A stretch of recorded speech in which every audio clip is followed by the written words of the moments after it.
अगर शक्ति से महानता तय होती तो क्या भीष्म पितामह सबसे ऊपर होते? अगर अस्त्र शस्त्र से महानता मापी जाती तो क्या परशुराम जी अपराजेय कहलाते? और अगर संघर्ष, त्याग और अन्याय सहकर भी धर्म से न डगमगाने को महानता कहा जाए तो क्या कर्ण सबसे महान योद्धा नहीं थे? पर एक प्रश्न है जो सदियों से अनुत्तरित है।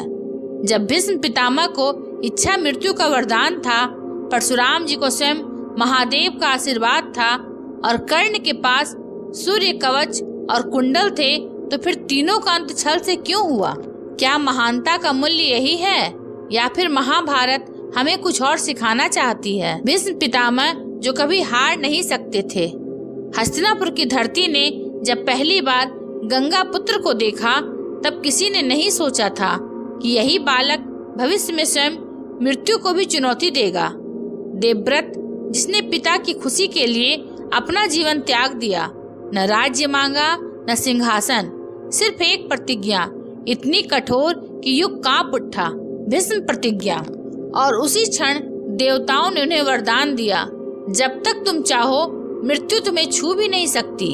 सोचिए, जिसे मृत्यु का भय न हो, जिसे हार की चिंता न हो, जिसका शरीर युद्ध भूमि में अडिग खड़ा रहे, क्या उससे बड़ा योद्धा कोई हो सकता है? भीष्म पितामह ने स्वयं को कभी राजा नहीं कहा, पर हर राजा उनका सम्मान करता था।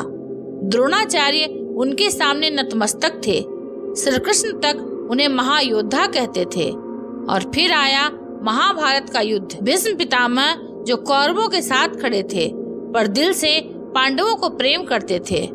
पहले दिन जब भीष्म पितामह ने धनुष उठाया तो पांडव सेना कांप उठी। अर्जुन जैसा धनुर्धर भी उनके सामने मौन था। 10 दिनों तक भीष्म पितामह अकेले युद्ध करते रहे। हर दिन हजारों योद्धा गिरे, पर फिर प्रश्न उठता है, जब वे अजेय थे तो मरे कैसे? उत्तर सरल है, वे मरे नहीं। उन्हें शिखंडी के पीछे से अर्जुन ने बाणों की सैया पर लिटाया, क्योंकि भीष्म पितामह स्त्री पर शस्त्र नहीं उठाते थे। यह मृत्यु नहीं थी, यह भीष्म पितामह की सहमति थी। वह चाहे तो उसी क्षण प्राण त्याग सकते थे, पर उन्होंने नहीं किया। क्यों? क्योंकि वे अंत तक धर्म देखना चाहते थे। वे देखना चाहते थे कि युद्ध का परिणाम क्या होगा। भीष्म का अंत बताता है, महानता अमरता नहीं, बल्कि सही समय पर झुक जाना है। अब बात करते हैं उस योद्धा की जिनका नाम सुनकर राजा भी कांपते थे, परशुराम जी। ब्राह्मण होकर भी क्षत्रियों का संहार करने वाला। उनका क्रोध ऐसा था कि समुद्र पीछे हट गया। वे विष्णु के अवतार थे, महादेव के प्रिय शिष्य। भीष्म से लेकर कर्ण तक सभी उनके शिष्य रहे। भगवान परशुराम की शक्ति अस्त्रों में नहीं, उनके संकल्प में थी। उन्होंने पृथ्वी से 21 बार क्षत्रियों का नाश किया। और फिर वह दिन आया जब भीष्म पितामह और भगवान परशुराम आमने सामने आए। 2 अजेय, 2 धर्म योद्धा। 21 दिनों तक युद्ध चला। धरती कांप उठी। अंत में देवताओं ने युद्ध रुकवाया, क्योंकि अगर युद्ध चलता तो पृथ्वी नष्ट हो जाती। भगवान परशुराम कभी पराजित नहीं हुए, फिर भी वे महाभारत में निर्णायक नहीं बने।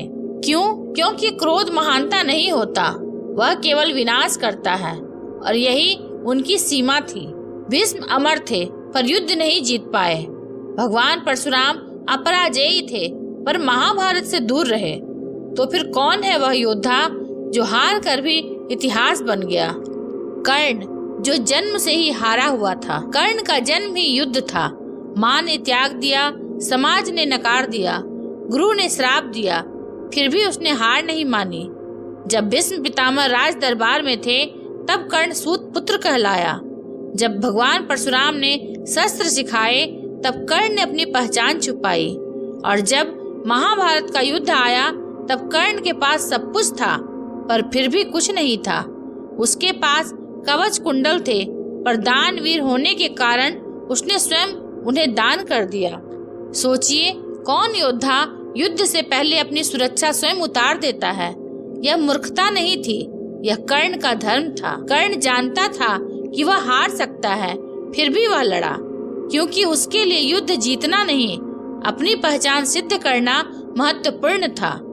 जब रथ का पहिया धंसा, जब अस्त्र साथ छोड़ गए। जब श्री कृष्ण ने अर्जुन को संकेत दिया तब कर्ण निहत्था था और फिर भी उसने भीख नहीं मांगी। वह जानता था यह युद्ध छल से भरा है। भीष्म पितामह छल से गिरे, द्रोणाचार्य छल से मरे, अभिमन्यु छल से मारा गया, तो फिर कर्ण क्यों बचे? क्योंकि महाभारत न्याय की नहीं धर्म की कथा है और धर्म हमेशा निर्दोष नहीं होता। भीष्म पितामह इच्छा से रुके, भगवान परशुराम क्रोध में अटके, कर्ण अन्याय में कुचले गए। पर इतिहास किसे याद रखता है? उस योद्धा को जो सब कुछ खोकर भी धर्म नहीं छोड़ता। अगर मुझसे पूछा जाए सबसे महान योद्धा कौन था, तो मेरा उत्तर होगा भीष्म पितामह सबसे शक्तिशाली थे, भगवान परशुराम सबसे उग्र थे, लेकिन कर्ण सबसे महान थे। क्योंकि महानता जीत में नहीं संघर्ष में होती है। और अंत में जब युद्ध की धूल बैठ गई, जब शंखनाद शांत हो गया, तो 3 नाम हवा में तैर रहे थे, भीष्म, परशुराम और कर्ण। भीष्म पितामह जो मर सकते थे पर धर्म देखने के लिए जीते रहे।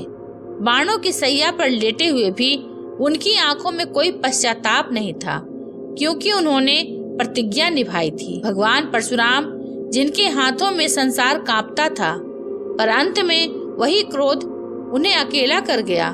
शक्ति थी पर शांति नहीं। और फिर कर्ण, वह योद्धा जो जीवन भर हारता रहा पर कभी झुका नहीं, जिसे माँ ने छोड़ा, समाज ने ठुकराया और युद्ध ने छल से मारा। जब कर्ण गिरा तो केवल एक योद्धा नहीं गिरा, एक संघर्ष गिरा। धरती इसलिए नहीं कांपी कि 2 महान योद्धा टकराए थे। धरती इसलिए कांपी क्योंकि एक ऐसा मनुष्य गिरा जो सब कुछ खोकर भी धर्म से नहीं हारा। आज भी जब कोई अन्याय सहकर भी सच के साथ खड़ा रहता है, तो समझ लेना कर्ण अभी जीवित है।